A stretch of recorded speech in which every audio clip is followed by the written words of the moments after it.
Hello, how are you? Welcome to our lesson today. Today we shall learn about chlorine and its compound. We shall introduce the chapter and thereafter we shall discuss it into details. I hope you will enjoy. You'll be guided by me, your teacher, Mr. Juma Nyamawi of War Girls High School. Karibu. Now, chlorine is a nonmetal. In which group of the periodic table is chlorine located? Group 7, okay? So chlorine is a nonmetallic element and it has got atomic number 7. It has got atomic number 7. Okay? Yeah, it has got atomic number 7. Therefore, it is in group 7 of the periodic table. And remember, group 7 is written as VII. Okay? So it is in group 7 of the periodic table and it has got electron arrangement of 2.8.7. So its chemical symbol is Cl, capital C, small l, and has got a molecular structure consisting of diatomic molecules. That is, one molecule of chlorine is made up of 2 atoms. Okay? So, chlorine molecule is written as Cl2. Okay, that is a chlorine molecule. Hence, we are saying it is composed of diatomic molecules, that is Cl2. Now, chlorine does not occur freely in the crust or in the environment, but instead it occurs in combined form with other elements. This is because it is very reactive. Okay? This is due to its it is highly reactive. I think the word here is it's higher reactivity, not prior. Higher reactivity. Yeah. High reactivity. So you're saying it does not occur freely due to its high reactivity. Okay? It is always found in combined with other elements, and the chief source of chlorine is in sodium chloride. That is the chief source of chlorine, in sodium chloride, which is found in seawater. That is where we found chlorine in high amount. Okay? So, we have actually said that chlorine is a non-metal and it's among the group 7 elements. What is the general name of the group 7 elements? Probably have said they are called halogens. So chlorine is among the halogens. Okay? It is found in group 7 of the periodic table and its electron configuration is 2.8.7. We have said it does not occur freely in the atmosphere because it is very reactive. Therefore, it actually readily reacts with other elements, hence occurs in combined form. And the chief source of chlorine is sodium chloride, which is usually found in seawater. For those who might have gone to swim in the seas, you might have tasted the seawater. It is salty due to the presence of the sodium chloride. Therefore, in the seawater, there is sodium chloride, which is the chief source of chlorine. Later, we shall see how we can extract chlorine from the sodium chloride in the seawater. Good. Now, how do we prepare chlorine gas? How do we prepare chlorine gas? Okay. Preparation of chlorine gas. Now, La we have two methods that can be used to prepare chlorine in the lab. And the first one is oxidation of concentrated hydrochloric acid using a suitable oxidizing agent.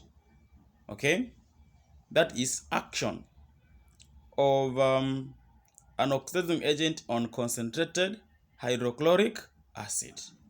So in using this method, the commonly used oxidizing agents are the manganese 4 oxide.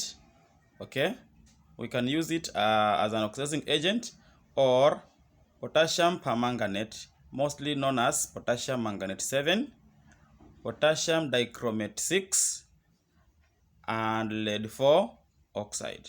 So these are the various oxidizing agents that can be used to oxidize chlorine.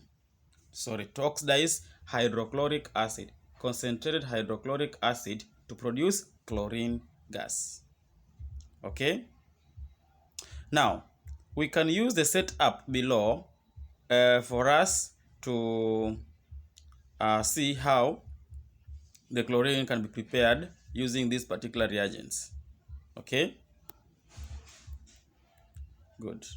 So, the setup below can be used to prepare chlorine gas. Now, look on that particular diagram.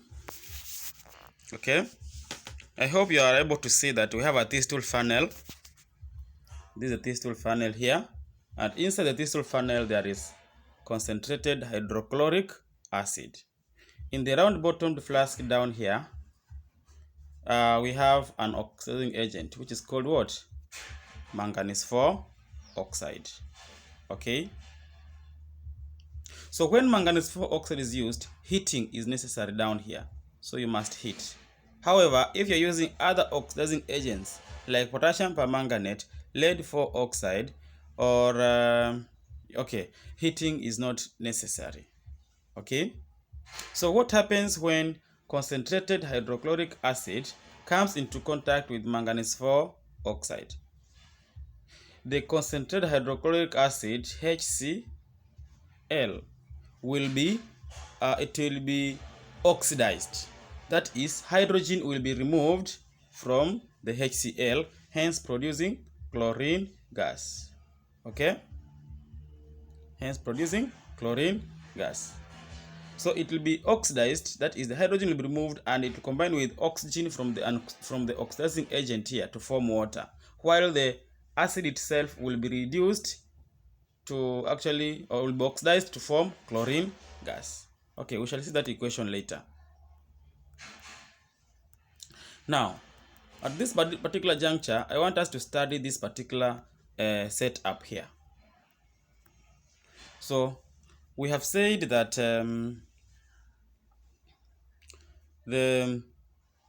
once the hydrochloric acid comes into contact with manganese 4 oxide, chlorine gas is evolved. Okay, so what do you think is the reason of water here in the first reagent bottle? What do you think is the purpose of that water? This water is supposed to be warm. We are supposed to use warm water here. Okay, then the chlorine gas which is produced in this round bottomed flask is passed through water and then concentrated sulfuric 6 acid and then collected using this method. So the first question is, what is the role of warm water in the setup? Now, the role of warm water here is to remove any traces of hydrogen chloride gas, which might have been produced when concentrated hydrochloric acid is heated down here. If it is heated, sometimes it may vaporize, forming hydrogen chloride gas. Because hydrogen chloride gas is more soluble in warm water, okay, the mixture of the gases, that is chlorine and hydrogen chloride gas, is passed through warm water. This will remove this particular gas. Okay, then The remaining chlorine is passed through concentrated sulfuric 6 acid. What do you think is the role of concentrated sulfuric 6 acid? Okay, concentrated sulfuric 6 acid here actually is a drying agent. Therefore, it dries the chlorine gas. Hence, we are able to collect dry chlorine gas down here. Okay. So, what is the name of this method that we use to collect the gas? It is downward delivery, because the delivery tube is pointing downwards. What is the other name of the method? It is upward displacement of air. Okay.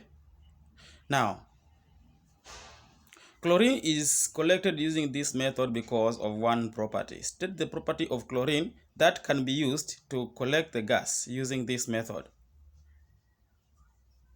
This is because the gas is denser than air.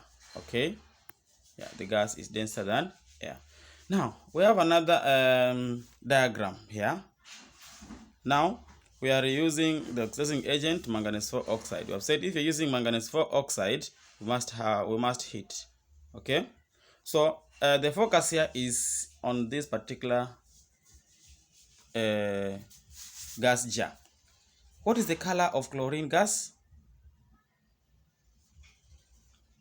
As you can see in the diagram, the color of chlorine gas is green-yellow in color. Some of you will say it is green in color. But in a nutshell, chlorine gas is green-yellow gas. It is bad to say greenish-yellow. It is recommended that you say it is green-yellow in color. Okay? Good. So this is the setup that we can use to prepare and collect chlorine gas. The question is, how do you confirm that this gas jar is full of the gas? Okay, it is very easy. The gas is colored. Therefore, if the gas jar is full, you can easily see. But apart from that, you can place moist blue litmus paper on top here. Okay? Moist blue litmus paper on top here. So, when the gas jar is full of chlorine gas, the moist blue litmus paper will turn to red. Okay? The moist blue litmus paper will turn to red. But after some time, it is bleached again, meaning that it will turn to white. After some time, it turns to white, meaning that it is bleached. After some time, it is bleached. Is it clear? We shall see diagrammatically later. So this confirms that the gas which is being collected there is chlorine gas. Now, we want to go ahead and learn about the reactions that occur inside this particular conical flasks or round bottomed flask. So I've said that when manganese 4 oxide is used as an oxidizing agent, the reaction which occurs in the flask is as follows. That the manganese 4 oxide will react with concentrated hydrochloric acid, and this forms manganese 4 chloride, manganese 2 chloride, and water and chlorine gas. Okay, so initially it was manganese 4 oxide, and here it has formed manganese 2 chloride. Okay, so you can see here the name have changed. It was manganese 4, now manganese 2. Therefore, the manganese have undergone reduction. Reduction is decrease in oxidation number.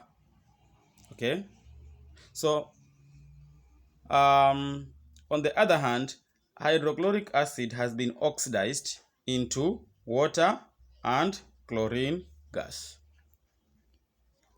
So when other oxidizing agents are used,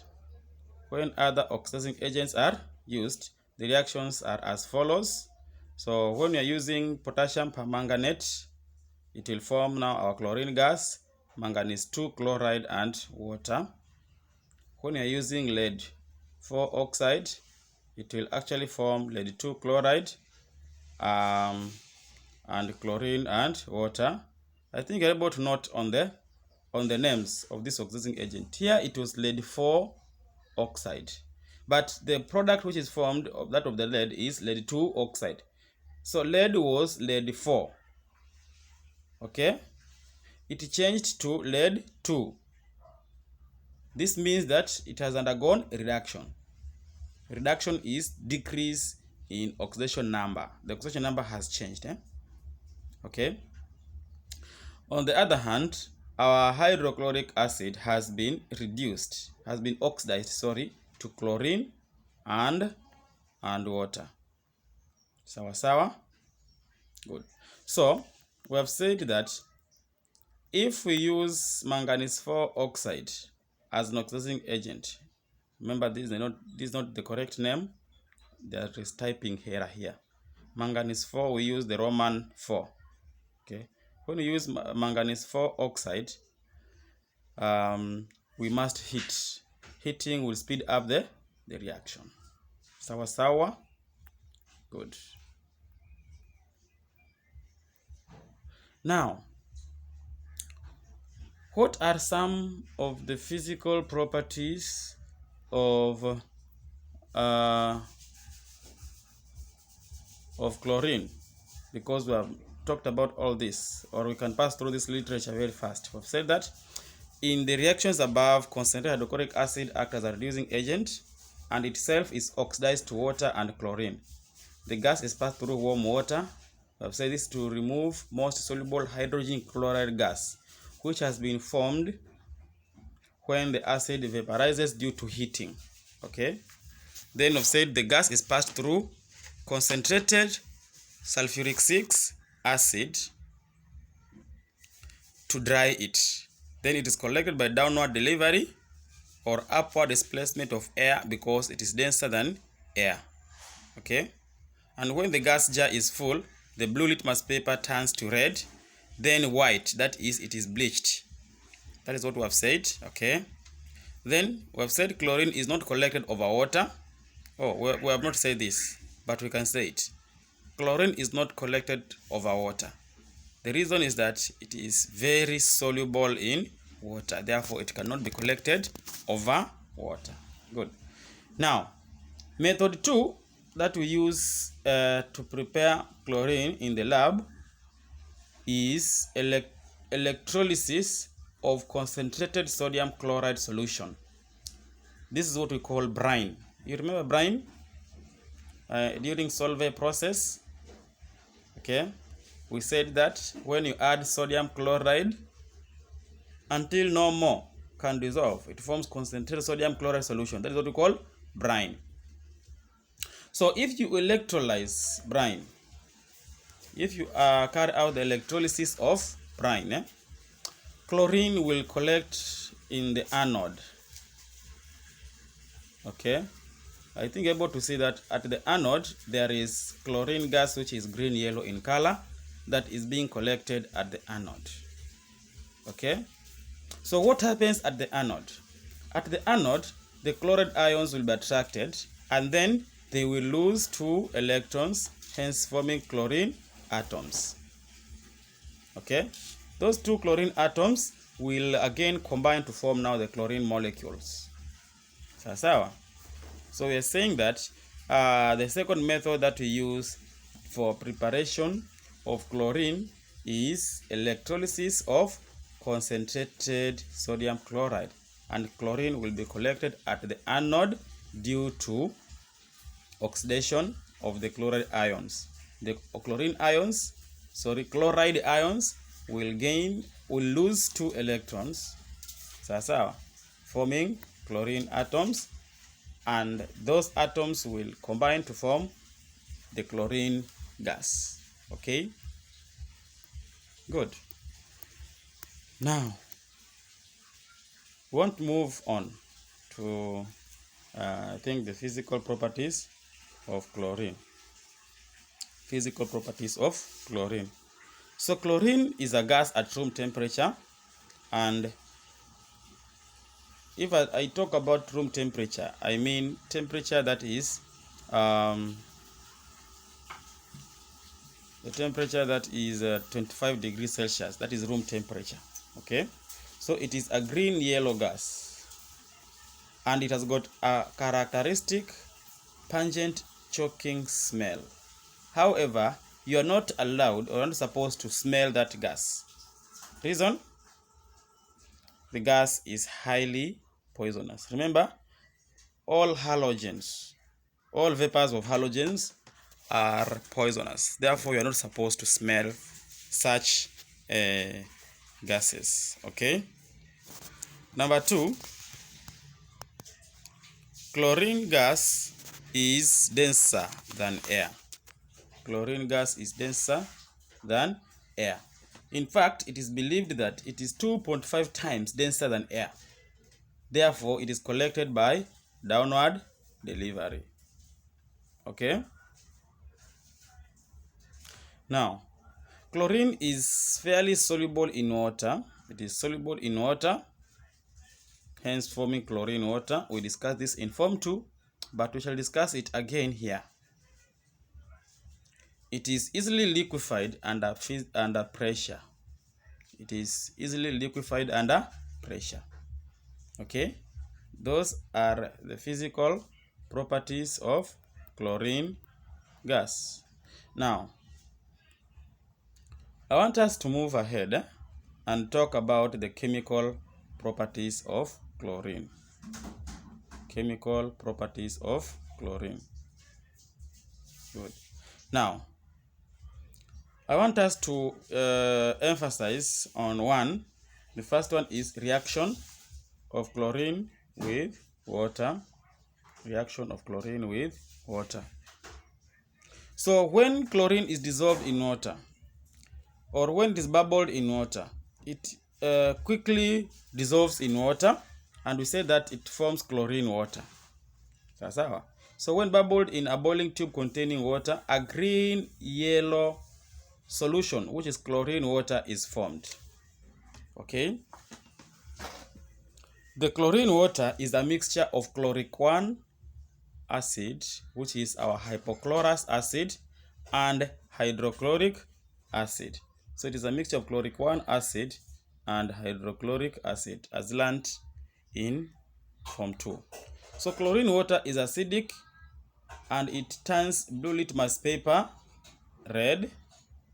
The litmus paper turns white. That is, it is bleached. Okay? It is bleached. I want us to emphasize on this diagram here. This diagram here.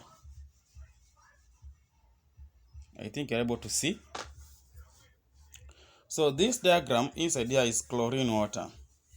So when you place blue litmus paper here on top, I think you're able to see it. Oh, it has disappeared. Okay. Good. So I think you're able to see it here, that when a blue litmus paper is dipped into this solution, which is chlorine water, it changes to red, and then you're able to see what is the color of the remaining bit. Where are you going? You're not supposed to go. Good. So you're able to see that this is the blue litmus paper we're talking about.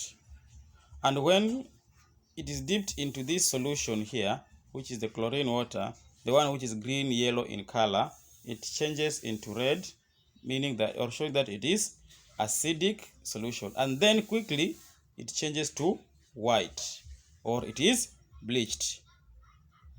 The bleaching action is due to what? What bleaches that particular litmus paper? Okay, so I hope you have answered that particular question. So the bleaching action is due to this particular substance here in chlorine water. What is the name of that substance? That is our chloric 1 acid. So I said that when chlorine is dissolved in water, it forms hydrochloric acid and chloric 1 acid. Okay? So this chloric 1 acid is the one which actually causes bleaching. It causes bleaching of any dye, okay, any colored material. And bleaching here actually is by oxidation, as we shall see later. Okay, good. Now, I want us to discuss this particular concept of bleaching. We've said that chlorine turns moist blue litmus paper red, okay, then bleaches it. The bleaching action is due to the decomposition of unstable chloric 1 acid, producing free oxygen.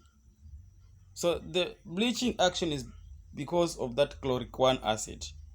When it decomposes, this one here, okay, when it decomposes, the oxygen present in it will combine with this dye or the colored material. So this particular substance here called chloric 1 acid will form hydrochloric acid, while the dye will form the colorless material. Okay? The dye here will be oxidized by this oxygen. This will form now the colorless material. Hence, we are saying that chlorine bleaches by oxidation. Okay? So, this means that when you add any substance in chlorine water, which is colored, any substance that is colored in chlorine water, it will be bleached. And the bleaching of dyes by chlorine water is by oxidation. This is because of the presence of that oxygen atom in that chloric 1 acid, which will actually combine with the dye, hence forming hydrochloric acid and the colorless material. So bleaching, as we have said, is by oxidation, and this bleaching is long lasting. It does not actually fade because it is by oxidation, unlike when you are using sulfur 4 oxide, okay, where it is by reduction. When you are using sulfur 4 oxide, the bleaching action is by reduction. This one, when that particular bleached material is exposed into the atmosphere, it gains oxygen again, hence reforming the colored matter. We shall see later. Last but not least, chlorine gas does not bleach dry litmus paper, does not bleach dry dye or dry color.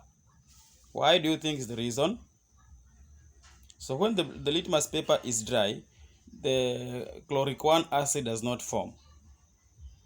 So the chlorine has to dissolve. The chlorine has to dissolve in water to form chloric 1 acid, which now will bleach the dye. Okay? Good. So far, so good. Now, what happens when you place chlorine water in sunlight? We learned that chlorine water is decolorized when exposed to sunlight. This is due to decomposition of the green-yellow chloric 1 acid to produce nascent oxygen. Okay? So like here, when you expose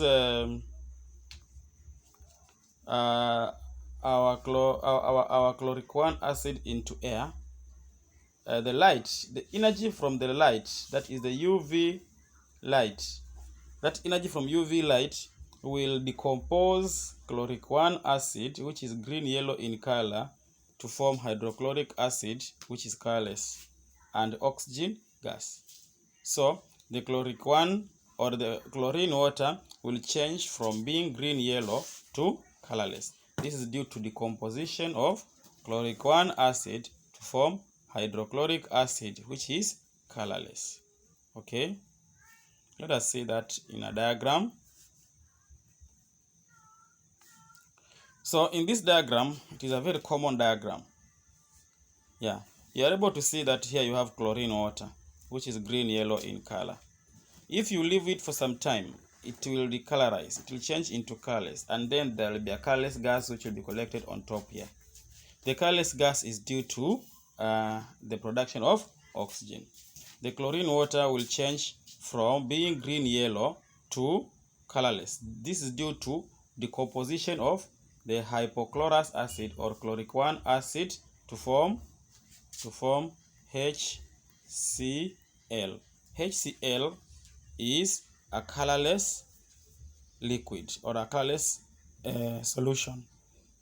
Therefore, the chlorine water will have been decolorized, and on top here there is formation of oxygen. Okay, the equation is the one which I've seen it earlier here. I think we have to see it again. Okay, so we have said that the chlorine water, green yellow, when exposed to sunlight changes to a colorless solution, which is hydrochloric acid, and a colorless gas is given out. Sawa sawa. Good. Now, in our next session, we shall continue with the chemical properties of chlorine. We shall stop there for now, and we shall resume later to learn about how chlorine reacts with metals and non-metals. Otherwise, have a nice time. See you. Okay, bye bye.